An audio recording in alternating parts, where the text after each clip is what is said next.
মাইরা মুখ ভর্তি খাবার নিয়ে মাথা নিচু করে বসে রইল। চোখ থেকে টপ টপ করে পানি গড়িয়ে পড়ে।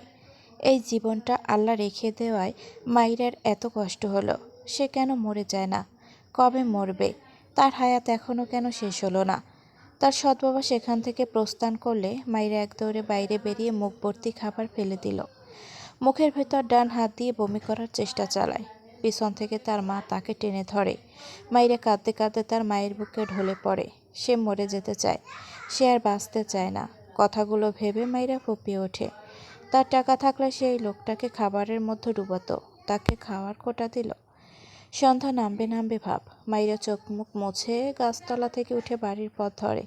মুখে হাসি ফোটায়। যার পথে পরিচিত, যার সাথে দেখা হয়, কথা বলে হেসে হেসে। কাউকে আবার বাচ্চাদের মতো জ্বালিয়ে দৌড় লাগায়।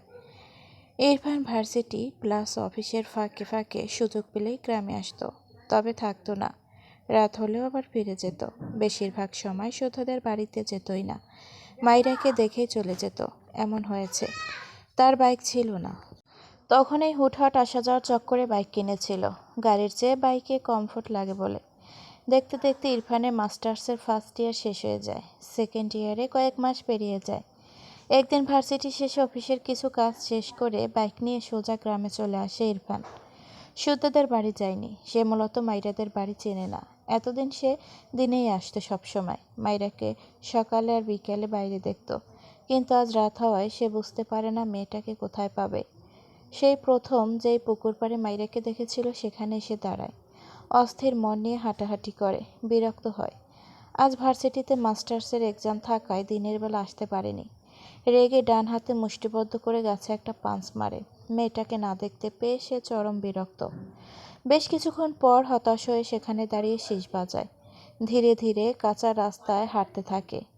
একটি গানের শীষ বাজায়, আলো ভরা কালো চোখে, কি মাধুরী গো কি মাধুরী। মন চাহে যে ধরা দিতে, মন চাহে যে ধরা দিতে, তবু সে লাজে সরে যায়, মাধবীলতি ডাকে আয়। হঠাৎই তার কান সজাগ হয়। মেয়ে কণ্ঠে কেউ ডাকছে, শিশলা বলে। ইরফান থেমে যায়, একটু আড়াল হয়ে দাঁড়ায়। অন্ধকার হওয়ায় তেমন স্পষ্ট দেখা গেল না, তবে চাঁদের আলোয় মাইরাকে দেখে চিনতে পারল সে। ইরফানের চোখে মুখে বিস্ময়। মাইরা শিশলা বলে ডাকছে, সাথে এদিক ওদিক তাকিয়ে খুঁজছে। ইরফানের কাছে ব্যাপারটা বেশ ইন্টারেস্টিং লাগলো। সে যাকে খুঁজছে, তার যাকে ভালো লাগে, সে বাচ্চা মেয়েটা তার শীষ শুনে তাকেই খুঁজছে। ইরফান আড়াল থেকে বেরিয়ে আসে, তবে মাইরার দিকে ফিরে না। উল্টো ঘুরে শীষ বাজাতে বাজাতে তার বাইকের দিকে এগিয়ে যায়। মাইরা এমন ছেলের অবয়ব দেখে স্থির হয়ে দাঁড়িয়ে যায়। সাথে সেই শীষ। সে আবারও ডাকলো, শীষওয়ালা। ইরফান এগিয়ে গিয়ে বাইকে উঠে বসে, কিছুটা আওয়াজ করে বলে, ইয়াহ। কথাটা বলে আবারও শীষ বাজাতে বাজাতে বাইকে টান দেয়। ইরফানের কাছে মাইরার ব্যাপারটা ভীষণ ইন্টারেস্টিং লাগে। সে সিদ্ধান্ত নিয়েই রেখেছে, মাইরার অ্যাটলিস্ট 17-18 বছর হলে বিয়ে করবে। এতদিনে বাচ্চা মেয়ের এই ছোট বয়স থেকে বড় হওয়া পর্যন্ত তার ভেতরকার একটা নতুন অনুভূতি, একটা সূচনা থেকে ইরফান এনজয় করতে পারবে। ইরফান সেদিন শুদ্ধদের বাড়িতেই ছিল। এর পরদিন সকাল সকাল শুদ্ধদের বাড়ি থেকে বেরিয়ে তাদের বাড়ির উদ্দেশ্যে রওনা হয়। গ্রামের গণ্ডি থেকে বেরোনোর আগে রাস্তায় মাইরাকে দেখে বাইক থামায়। মাথায় হেলমেট, ওভাবে গম্ভীর চোখে মাইরাকে দেখছে। যে মেয়ে ভীষণ চঞ্চল, খই ফোটার চেয়েও মুখ বেশি চলছে মাইরার। সাথে মাইরার এর সাথে ওর সাথে হাজারটা দুষ্টুমি। এর ওর উপর ঢলে পড়ছে হাসতে হাসতে। ইরফানের চোয়াল শক্ত করে মাইরার দিকে তাকালো। এত বেশি কথা বলা মানুষ ইরফানের পছন্দ নয়। শুধু পছন্দ নয় এমন না, সে এই ধরনের মানুষকে টোটালি সহ্যই করতে পারে না। স্কুল লাইফে এমন অনেক চঞ্চল মেয়ে বা ছেলে তার সাথে কথা বলতে আসলে সে মুখ ফিরিয়ে রাখত। কেউ বেশি জোর করলে তাকে থাপ্পড় মেরে দিত। এজন্য ইরফানকে অনেকেই বিরক্ত চোখে দেখত। ইরফান সেসবকে পাত্তা দিত না। শুদ্ধর ব্যাপারটা আলাদা। ছোট থেকে শুদ্ধর সাথে একসাথে পড়ছে।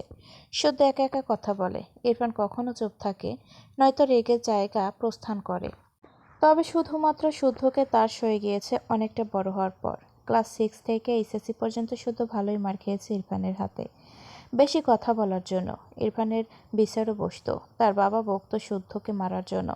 ইরফানের মাঝে তেমন হেলদোল দেখা যেত না। তারেকনাথ শুদ্ধকে ইরফানের পিছে না লাগতে নিষেধ করত। শুদ্ধ ইনোসেন্ট ফেস বানিয়ে মাথা নাড়ত, কিন্তু সুযোগ পেলেই আবার ইরফানের পিছে লাগত। মাইরা বাচ্চা হওয়ায় ইরফান প্রথমে মুখ ফিরিয়ে নিয়েছিল মাইরার থেকে। সে কি করে ওই হাঁটুর বয়সী মেয়েকে ভালোবাসতে পারে, কি করে মানবে ওকে? কিন্তু নিজের মনের সাথে যুদ্ধ করে টিকতে না পেরে মাইরাকে মানার জন্য একটি বৈশিষ্ট্য খুঁজছিল, যেন সে মাইরাকে মানতে পারে। এরপর ইরফান মাইরার প্রতি ফিলিংসকে আশা কর দিয়েছিল একমাত্র মাইরার শান্ত স্বভাবের জন্য। সে যতদিন মাইরাকে দেখছে, মাইরা ভীষণ শান্ত হয়ে একা একা চুপচাপ থাকতো। আজ হঠাৎ মাইরার এমন রূপ দেখে ইচ্ছে করলো এই মেয়েকে থাপড়িয়ে এসব বাজে স্বভাব চেঞ্জ করাতে। ভাবনার মাঝেই মাইরা দৌড়ে এসে ইরফানের বাইকের সামনে চাকার সাথে ধাক্কা খায়। ডান পায়ে ব্যথা পেয়ে চিল্লিয়ে বলে ওঠে, এই কোন বেয়াদব রে? আমাগো, আমার পা। ইরফান ডান হাত মুষ্টিবদ্ধ করে চোয়াল শক্ত করে মাইরার দিকে চেয়ে আছে। মাইরা ইরফানের দিকে তাকালে দেখল মাথায় কালো হেলমেট, যার ফলে মুখ দেখতে পেল না। গায়ে কালো শার্ট, কালো প্যান্ট, হাতের ঘড়িও কালো, জুতোও কালো, বাইকটাও কালো। মাইরার মাথায় হাত দিয়ে বলে, ওরে আল্লাহ, এ তো দেখি পুরাই কালা মামা। তা কালা মামার সাথে সাথে কি কানা মামাও হয়ে গিয়েছেন? চোখে দেখেন না? ইরফান চিৎকার করে বলে ওঠে, শ্যাট আপ। মাইরা ভয়ে কেঁপে ওঠে, দৌড়ে রাস্তার অপর পাশে চলে যায়। ইরফান এক সেকেন্ডও সময় নষ্ট না করে হাওয়ার বেগে বাইক নিয়ে জায়গা প্রস্থান করে। রাগের চোটে বাইকের স্পিড বাড়ায়, দাঁতে দাঁত পিষে বিড়বিড় করে, stupid girl, I will forget you. Irfan বাড়ি ফিরে হনহন করে তার ঘরে চলে যায়। তার ক্যামেরার ল্যাপটপ দুটো দু হাতে নিয়ে সামনে আশ্রয়। ওই স্টুপিডকে দিয়ে এই দুটো ভরে গিয়েছে। রাগে ল্যাপটপ আর ক্যামেরা দুটোই একদম গুঁড়ো করে ফেলছে। শুদ্ধ ইরফানদের বাসায় এসেছিল। সে মেসে থাকে, যদিও তার মামা এখানে থেকে পড়াশোনা করার কথা বলেছিল। অনেক জোর করেছে, শুদ্ধ মানেনি। ব্যাপারটা তার কাছে ভালো লাগেনি। আজ ভার্সিটি নেই, তাই সে ইরফানদের বাসায় আসে। কিন্তু ইরফানদের ঘরে এসে ইরফানকে ল্যাপটপ আর তার প্রাণের ক্যামেরা ভাঙতে দেখে শুদ্ধ দৌড়ে গিয়ে ইরফানকে সাপটে ধরে অবাক হয়ে বলে, এই ইরফান, এগুলো কি করেছিস? হায় রে, তোর এত সাথের বাচ্চাটাকে মেরে ফেলছিস? ইরফান শুদ্ধর কলার ধরে চিবিয়ে চিবিয়ে বলে, ও কেন এসেছিল আমার সামনে? ওকে আমি টলারেট করতে পারবো না। এখন আমার কি হবে? শুদ্ধ অবুঝের মতো ইরফানের দিকে চেয়ে থাকলো। কার সাথে আবার কি ঘটিয়েছে? ইরফান শুদ্ধকে ছেড়ে তার ঘরের ভেতরে আরেকটি ঘরের ভেতর গিয়ে ঠাস করে দরজা লাগিয়ে ভেতরে যা যা ছিল সব টেনে টেনে ছিঁড়ে ফেলে। সবগুলো ঘরের মাঝখানে এনে পকেট থেকে লাইটার বের করে সব জ্বালিয়ে দেয়, থাই খুলে দেয়। তবুও বন্ধ ঘরে ধোঁয়া সব বেরিয়ে যেতে পারে না। দরজার ওপাশ থেকে শুধু দরজা ধাক্কাতে ধাক্কাতে বলে, ইরফান, কি করছিস? দরজা খোল। কি আছে এখানে? কি পোড়াচ্ছিস? ইরফান একটা কথাও বলল না, যতক্ষণ সব পুড়ে ছাই না হয়ে যায়। ততক্ষণ ইরফান সেদিকে এক দৃষ্টিতে তাকিয়ে রইল। সব পুড়ে ছাই হয়ে গেলে ইরফান ঘর থেকে বেরিয়ে আসে। শুদ্ধ ইরফানকে অক্ষত দেখে স্বস্তির নিঃশ্বাস ফেলে। ভেতরে উকি দিয়ে দেখল কিছুই নেই, নর্মাল সব। ঘরের মাঝখানে ছাইয়ের স্তূপ। ইরফান তার বেডের উপর জুতা পায়ে নিয়েই চিৎপটাং হয়ে শুয়ে পড়ে, চোখ বুঝে নেয়। শুদ্ধ ইরফানকে কিছু বলতে যাবে তার আগে তারেক নেওয়াজ ঘরে এসে ল্যাপটপ আর ক্যামেরার এই অবস্থা দেখে বিস্ময় দৃষ্টিতে তাকায় ক্যামেরার। যাক, বাট ল্যাপটপ কত ডকুমেন্ট ছিল। ভীষণ রেগে যায় তিনি। ইরফানকে অনেক কথা শোনায়। ইরফান শুনেছে কিনা, তবে কোনো প্রতিক্রিয়া দেখায়নি। ল্যাপটপ ভাঙার কারণে ইরফানদের ব্যবসায় কিছুটা লস হয়। তারেক নেওয়াজের পর থেকে ইরফানের পার্সোনাল ল্যাপটপ থেকে সব অফিসার তার ল্যাপটপে কালেক্ট করে রাখে। এই মাথা পাগল ছেলের জন্য আরও কত কী করতে হবে কে জানে। ইরফান সেদিনের পর থেকে আর গ্রামে যায়নি বললেই চলে। তার কানে এসেছিল মাইরার বাবা মাইরাকে বিয়ে দিতে চায়। কথাটা শুনে ইরফানের ইচ্ছে করলো সেই বাপকে গিয়ে কোরবানি করে দিতে। এরপর ইরফান গ্রামের একটি পরিচিত ছেলেকে মাইরার একটা পিক দেখিয়ে বলে, এর জন্য পাত্র আসলে তাকে যেন খবর দেওয়া হয়। ইরফান মাইরার ব্যাপারে কিচ্ছু শোনেনি কখনো, এমনকি নামটা পর্যন্তও না। মাইরার বৈশিষ্ট্য জানার পর তো আরও রাগ হতো মাইরার কথা মনে পড়লে। বেশ কয়েক মাস পর ইরফান আর শুদ্ধর মাস্টার্স কমপ্লিট হয়ে গেলে তারা ভার্সিটিতে অ্যাপ্লাই করে। রেজাল্ট ভালো থাকায় তারা পাবলিক ভার্সিটির লেকচারার হয়। ইরফান ব্যবসায় ফোকাস করে পুরোপুরি। মূলত মাইরার সেই কথাকে কেন্দ্র করেই সে ব্যবসায় এত মন দিয়েছে, নয়তো এক্ষুনি ব্যবসায় হাত দিত না। ইরফান আজ গাড়ি নিয়ে গ্রামে এসেছে, মাইরার জন্যই এসেছে। মেয়েটা বাচ্চা, সাথে চঞ্চল। মনে পড়লেই যেমন রাগ হয় তেমনি খারাপ লাগে। নিজের মনকে মানাতে না পেরে আবারও সেই অপছন্দের মেয়ের জন্যই এসেছে। আগের ক্যামেরা ভাঙার পর সেম আরেকটা ক্যামেরা কিনেছে। সে তার মনকে মানাতে পারছে না। বিকেলের রোদ পড়ে গিয়ে প্রকৃতি কিছুটা শীতল হয়েছে। ইরফান গাড়ি সাইড করে গাড়ি থেকে নেমে দাঁড়ায়। পরনে সাদা শার্ট, শার্টের হাতা কনুই পর্যন্ত যত্নে ভাঁজ করে রাখা, কালো প্যান্ট, মুখে কালো মাস্ক, এক হাতে ক্যামেরা আর এক হাতে বাটফ্লাওয়ার। মাইরাকে দেখার পরপরই ইরফান অনলাইন থেকে বাটফ্লাওয়ারের বীজ কিনে সে বেশ কসরত করে অনেকগুলো গাছ বড় করেছে। তার মাঝে থেকে দুটি বাটফ্লাওয়ার গাছের ঢাল ছিঁড়ে এনেছে। সে ডাল দুটির দুপাশে সারিবদ্ধভাবে মোট ৮টি করে বাটফ্লাওয়ার। ইরফান এগিয়ে যায়। খুব বেশি খুঁজতে হয় না মাইরাকে। ভাগ্যক্রমে মাইরা আজও সবুজ জামা পরেছে। ইরফান মাইরার দিকে শীতল দৃষ্টিতে তাকালো। তবে একটু পরই ইরফানের দৃষ্টিতে বিরক্ত ভর করে মাইরার চঞ্চলতায়।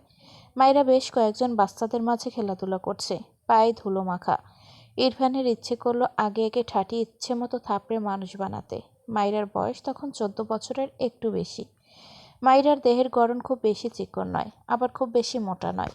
বয়স কম হলেও মাইরার গ্রোথ ভালো থাকায় মাইরাকে অন্যদের চেয়ে বেশ বড়ই লাগে। ইরফান নিজের বিরক্তি নিজের মাঝে চেপে একটা ৫ বছরের বাচ্চার হাতে বাটফ্লাওয়ারের ডাল হাতে দিয়ে মাইরাকে হাত দিয়ে দেখিয়ে বলে এটা মাইরাকে গিয়ে দিতে। পকেট থেকে বেশ কয়েকটি চকলেট বাচ্চাটির হাতে দিয়ে বলে তার কথা যেন না বলে। বাচ্চাটি সব মেনে নিয়ে মাইরার দিকে দৌড় দেয়। ইরফান সোজা হয়ে দাঁড়ায়, মাইরার দিকে তাকায়। মেয়েটা ঘেমে গিয়েছে, তবুও লাফঝাপ থামানোর গন্ধ নেই। ইরফানের বিরক্তির মাত্রা বাড়ছে, ভয় কমছে না, সাথে রাগও হচ্ছে। মেয়েটা শান্তশিষ্ট হলে খুব কি ক্ষতি হতো? বাচ্চা ছেলেটি মাইরার হাতে বাটফ্লাওয়ারের ডাল দুটি ধরিয়ে দিলে মাইরা বাচ্চাটির হাত থেকে সেগুলো নেয়। ভুরুকুসকে বলে, এগুলো কে দিল তোকে? বাচ্চাটি বলতে গিয়েও থেমে যায়। বাচ্চা ছেলে, তাকে একজন চকলেট দিয়ে বলতে নিষেধ করেছে, সে বলবে না। তাই কিছু না বলেই দৌড় দেয়। মাইরা ডাকলেও শোনে না। মাইরা অবাক হয়, হাতের ডাল দুটির দিকে তাকিয়ে অবাক হয়। এত ইউনিক জিনিসের আগে দেখেনি। মাইরার মনে হলো ডালে ধরে থাকা সবুজ পাতাগুলো এক একটা মুড়িয়ে মুড়িয়ে নিখুঁত হাতে বানানো টিয়া পাখি, যার মাঝে প্রাণ নেই, তবে ভীষণ সুন্দর। তার মনে হয় টিয়া পাখির মতো দেখতে এই টিয়া ফুলগুলো এক্ষুনি তার সাথে কথা বলবে ভাব। মাইরের মুখে হাসি ফুটে ওঠে। তার পাশে থাকা বান্ধবীদের দেখায়। সকলেই বেশ অবাক হয়। মাইরা তার বান্ধবীদের রাস্তা থেকে নেমে একটি মাঠে যায়, যেখানে মানুষজন তেমন নেই। এরপর সেখানে ঘাসের উপর পা ভাঁজ করে বসে। তার দুপায়ে তার বান্ধবীরা বসে। মাইরা খোপা করা চুলগুলো খুলে যায়, কিছুটা চুল সামনে হেলে আসে, মুখে হাসি, দু হাতে বাটফ্লাওয়ার। ইরফান দূর থেকে মাইরার প্রতিটি ভাবভঙ্গি তার ক্যামেরায় বন্দি করে নেয়। ইরফানের চোখে মুখে মুগ্ধতা, ঠোঁটের কোণে স্বচ্ছ সূক্ষ্ম হাসি। মাইরার পানে মুগ্ধ দৃষ্টি নিবদ্ধ রেখে বিড়বিড় করে, জীবন্ত বাটফ্লাওয়ারের এক কোলে ঘুমন্ত বাটফ্লাওয়ার, সো কিউট। হঠাৎ ইরফানের মুখ থেকে হাসি মিলিয়ে যায়। মাইরার দিকে চেয়ে চোখ মুখ মুহূর্তেই কেমন শক্ত হয়ে যায়। মাইরা তার হাতে থাকা ডাল থেকে বাটফ্লাওয়ারগুলো একটা একটা করে ছিঁড়ে তার বান্ধবীদের দিচ্ছে। ইউনিক জিনিস আর ভীষণ কিউট। মাইরা সবাইকে ভাগ করে দিল। সবশেষে তার কাছে থাকলো ৩টে। সেগুলো তার হাতে নিয়ে সবাইকে টাটা বলে মাঠ থেকে রাস্তায় উঠে আসে। ইরফান চল শক্ত করে মাইরার দিকে চেয়ে আছে। সে ভালোবেসে তার বাটফ্লাওয়ারের জন্য এগুলো এনেছে, আর এই স্টুপিড তার ভালোবাসা সবার মাঝে বিলিয়ে দিচ্ছে। ইরফান রাগ চেপে রাখতে না পেরে সর্বশক্তি দিয়ে হাতের ক্যামেরা ছুঁড়ে ফেলে। মাইরা খুব বেশি দূরে ছিল না, ক্যামেরাটা একদম তার সামনে গিয়ে পড়ে। মাইরা দুপা পিছিয়ে যায়, এক্ষুনি তার পায়ের উপর এসে পড়তো এটা। মাইরা চোখ তুলে তাকালে এক অপরিচিত লোককে দেখল। মুখ দেখতে পায় না, মুখে মাস্ক থাকায় গাটাপ দেখে বুঝলো এটা শহরের ছেলে, আর ক্যামেরাটাও ওদিক থেকেই আসলো, লোকটারই হবে। এই ভেবে মাইরা নিচু হয়ে ক্যামেরাটা তুলে ইরফানের সামনে এসে দাঁড়ায়। ইরফান দুহাত মুষ্টিবদ্ধ করে মাথা নিচু করে চোখ বুজে আছে। মাইরা গলা ছেড়ে বলে, ভাইয়া এটা কি আপনার? ইরফানের রাগের মাত্রা বোধহয় এবার ১৬ কলা পূর্ণ হলো। ভাইয়া সে তার বাটফ্লাওয়ারের ভাইয়া? লাইক সিরিয়াসলি, এই মেয়ে আর ২ মিনিট তার সামনে থাকলে থাপ্পড় খেতে খেতেই আজ মরবে। ইরফান চোখ বুঝেই দাঁতে দাঁত চিৎকার করে ওঠে, আউট! এত জোরে ধমক মাইরার কাছে আনএক্সপেক্ট ছিল। মেয়েটার ভয় কেঁপে ওঠে, হাত থেকে ক্যামেরাও পড়ে যায়। কোনো দিকে না তাকিয়ে দৌড় লাগায়। এমনিতেই চেনে না জানে না, তবু হেল্প করতে আসলো। উল্টো তাকেই কি জোরেই না ধমক দিল লোকটা।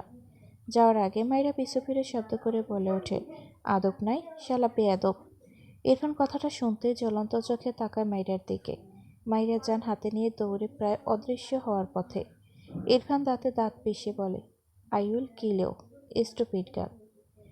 ইরফান মাইরাকে ভুলে যাওয়ায় মিশনে নেমেছে বলতে গেলে, কিন্তু পারছে না। তার এত অশান্তি লাগে। নতুন নতুন কলেজ লেকচারার হয়ে স্টুডেন্টদের উপর অর্ধেক ছাল মেটায়।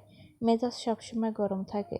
এত নতুন নয়, কিন্তু এই অশান্তি আর নেওয়া যাচ্ছে না। ইরফান আবারও গ্রামে যায় মাইরাকে দেখতে। সেই চঞ্চল মেয়েকে দেখে ইরফানের ভীষণ রাগ হয়। সে সব হ্যাবিট নিতে পারে না। এই মেয়ে তার আশেপাশে থাকলে তার অজান্তেই মেয়েটা তার হাতে ঠিক কত যে মার খাবে, এটা ভেবে নিজেরই গলা শুকিয়ে আসে। সে নিজেকে চেনে। এখন কি করবে? না পারছে এগোতে, না পারছে পেছোতে। ইরফান আবারও গ্রামে আসে মাঝে মাঝে মাইরাকে দেখে। প্রায় রাতে সেই পুকুর পাড়ে গিয়ে শীষ বাছায়। ইরফানের নিজেকে এত অসহায় লাগে। সে এমন অদ্ভুত কেন? তার নিজের উপরেই ভীষণ রাগ হয়। সে মাইরাকে চায়, বাচ্চা মাইরাও তাকে চায়, বাট ইরফান মাইরাকে নিজের কাছে আনতে পারছে না। কেমন এক বিশ্রী অনুভূতি। এক রাতে পুকুর পাড়ে প্রায় অর্ধেক রাত পর্যন্ত বসেছিল, পুরো 15টা সিগারেট একেবারে শেষ করে। রাতের মিটমিট করে জ্বলছে থাকা তার আর চাঁদের আলোয় পুকুরের পানি টলমল করে। ইরফান স্পষ্ট দেখতে পায় এই টলমল পানিতে মায়ের মায়াবী মুখটা ভাসা ভাসা মুখ। মৃদু হাওয়ায় গাছের পাতার সাথে সাথে পুকুরের পানি মৃদু তোলে, সাথে জ্যোৎস্নায় মাখা মায়ের আর মায়াবী মুখ। বিড়বিড় করে, তুমি আমার দূরে থাকা অপছন্দের এক চঞ্চল হরিণী, যাকে ছোঁয়ার তৃষ্ণা আমার হৃদয় এক তাণ্ডবময় অস্থিরতা জাগায়, যা আমি চাইলেও থামাতে পারি না। But flower. ইরফান মাইরাদের বাসা চিনত না। সে পুকুর পাড় থেকে হাঁটতে হাঁটতে একটা উঠোনে চৌকি দেখে সেখানে শুয়ে পড়ত। মাঝে মাঝে এখানে এসে শুয়ে পড়ত। তার ক্যারেক্টারের সাথে এটা একদমই মানানসই নয়। যেখানে সে রাস্তার পাশে বসতেই 10 বার ভাবে, সেখানে কার না কার চৌকি পাতা, সেখানে সে শুয়ে পড়ত, শীষ বাজাত। মাঝে মাঝে নিজের অবস্থান বুঝতে পেরে দ্রুত জায়গা প্রস্থান করত। এক রাতে ইরফান আবারও পুকুর পাড়ে এসে শীষ বাজায়। সেদিন সে আবারও শুনতে পায় মাইরার ডাক। ইরফান ডোক গিলে মাইরা দৌড়িয়ে আসছে। ইরফান অন্ধকারে দাঁড়িয়ে থাকলো। মাইরা হঠাৎই হোঁচট খেয়ে পড়ে যায়। ডেকে ওঠে, শিশলা। ইরফান এগিয়ে যেতে গিয়েও যায়নি। তার মাইরাকে দেখলে রাগ হয়। মেয়েটা তার হাতের শক্ত মার খাবে। এই মেয়েটা চঞ্চল না হলে নিশ্চয়ই সুন্দরভাবে আসতো। এমন দৌড়ে আসতো না, আর এভাবে পড়েও যেত না। ইরফানের রাগ মাথা চাড়া দিয়ে ওঠে। ইচ্ছে করলো আগে একে উঠিয়ে 4টে থাপ্পড় দিতে। এগোলো না। মাইরার সামনেই একটি কুকুরকে দেখে ইরফানের রাগ তরতর করে বেড়ে যায়। কুকুরটি মাইরার দিকে এগোলে ইরফান চোখ বড় বড় করে তাকায়। সে বাটফলোয়ারকে আঘাত করবে বলে বিয়েটাই করছে না, আর এই কুকুর তার বাটফলোয়ারের দিকে পা বাড়াচ্ছে। কত বড় সাহস! তাতে দাঁত চেপে উচ্চারণ করে, ডিসগাস্টিং। কুকুরটি ইরফানের কথা শুনছে কিনা মাইরার পাশ দিয়ে দৌড় দেয়। ইরফান সময় নষ্ট করল না। বড় বড় পা ফেলে তার বাইকে উঠে পড়ে মাইরার থেকে অনেকটা দূরত্বে। এরপর হাওয়ার বেগে জায়গাটা প্রস্থান করে। ইরফান মূলত কুকুরের পিছু নিয়েছে। কিছু দূরে যেতেই দেখল কুকুরটি এক গাছের নিচে বসে হাঁপাচ্ছে। তার পাশে দুটো কুকুরছানা, যেন তারা তার মায়ের সেবা করছে। ইরফান যে রাগ নিয়ে এসেছিল তাতে কিভাবে যেন পানি পড়ল। সে আর এগোলো না কুকুরটির দিকে। বেশ অনেকক্ষণ সময় নিয়ে শুধু তাকিয়েই রইল কুকুরছানা সহ বড় কুকুরটির দিকে। তার চোখে মুখে অসহায়ত্ব। সে তার বাটফলোয়ারকে এভাবে আদর করে ছুঁড়ে দিতে পারে না। ভীষণ খারাপ লাগে তার। তার বিপরীত ধর্মীয় মাইরাকে দেখে তার ভীষণ রাগ হয়। ইরফান বেশ কিছুক্ষণ পর আবারও মাইরার এখানে আসে, যেখানে মাইরা পড়ে গিয়েছিল। এসে জায়গাটা ফাঁকা দেখল।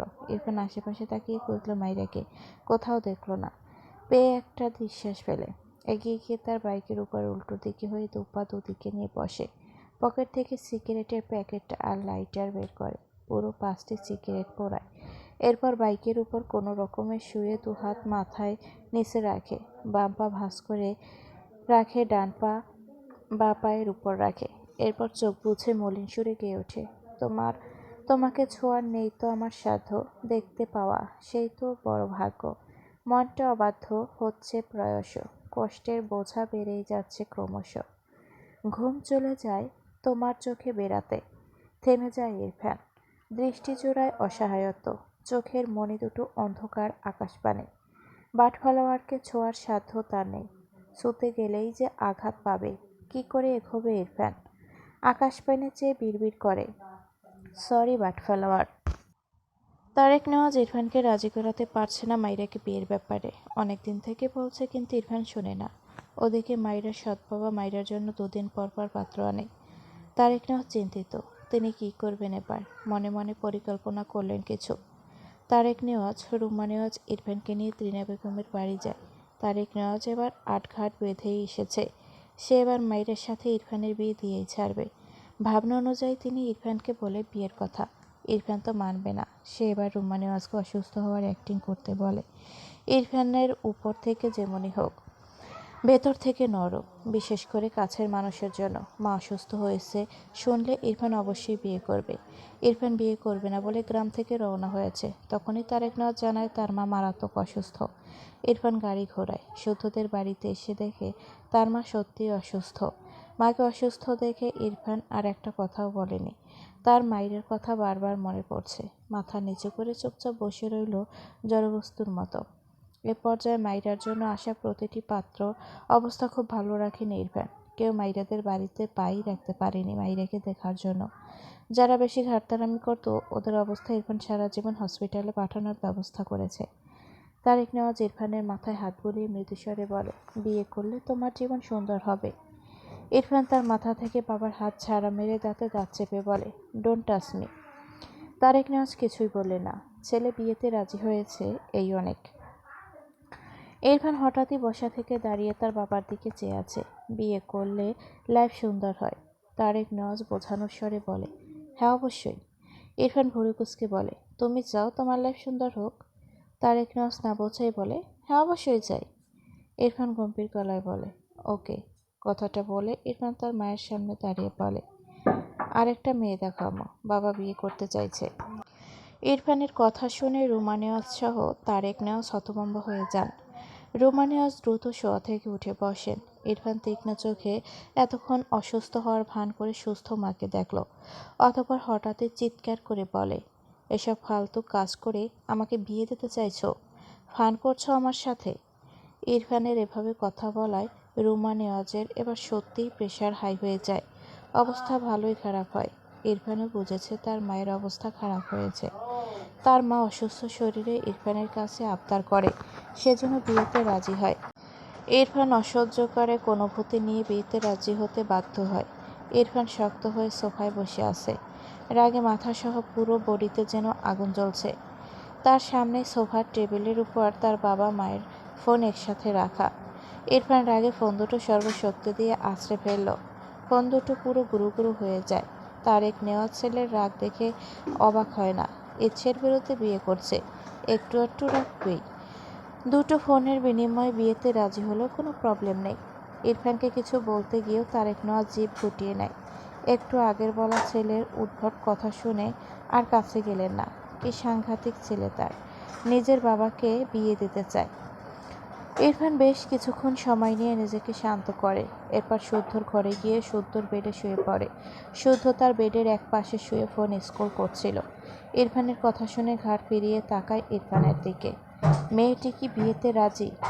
ইরফানের কথা শুদ্ধ মৃদু হেসে বলে, শুনেছি মেয়েটি বিয়েতে রাজি নয়, বাড়ি থেকে জোর করে বিয়ে দিচ্ছে। তোকে দেখেও নেই। ইরফান বিড়বিড় করে, গুড। শুধু মৃদুস্বরে বলে, ওদের অবস্থা খুব বেশি ভালো না, মানে টাকা পয়সা নেই তেমন, তাই তুই উল্টোপাল্টা কিছু ভাবছিস না। ইরফান কিছুই বলল না, চুপচাপ বেড থেকে নেমে ঘর থেকে বাইরে বেরিয়ে যায়। তার মাথায় কিছু খেলছে। মেয়েটি বিয়েতে রাজি নয়, এর মানে মেয়েটিও তাকে ডিভোর্স দিয়ে দেবে। সে অফার করলে ফার্স্ট অপশনে রাখল, মেয়েটিকে ডিভোর্স দিয়ে তার যাবতীয় খরচের একটা অ্যামাউন্ট সে মেয়েটাকে দেবে, যেন ডিভোর্স দিলেও কোনো প্রবলেম না হয়।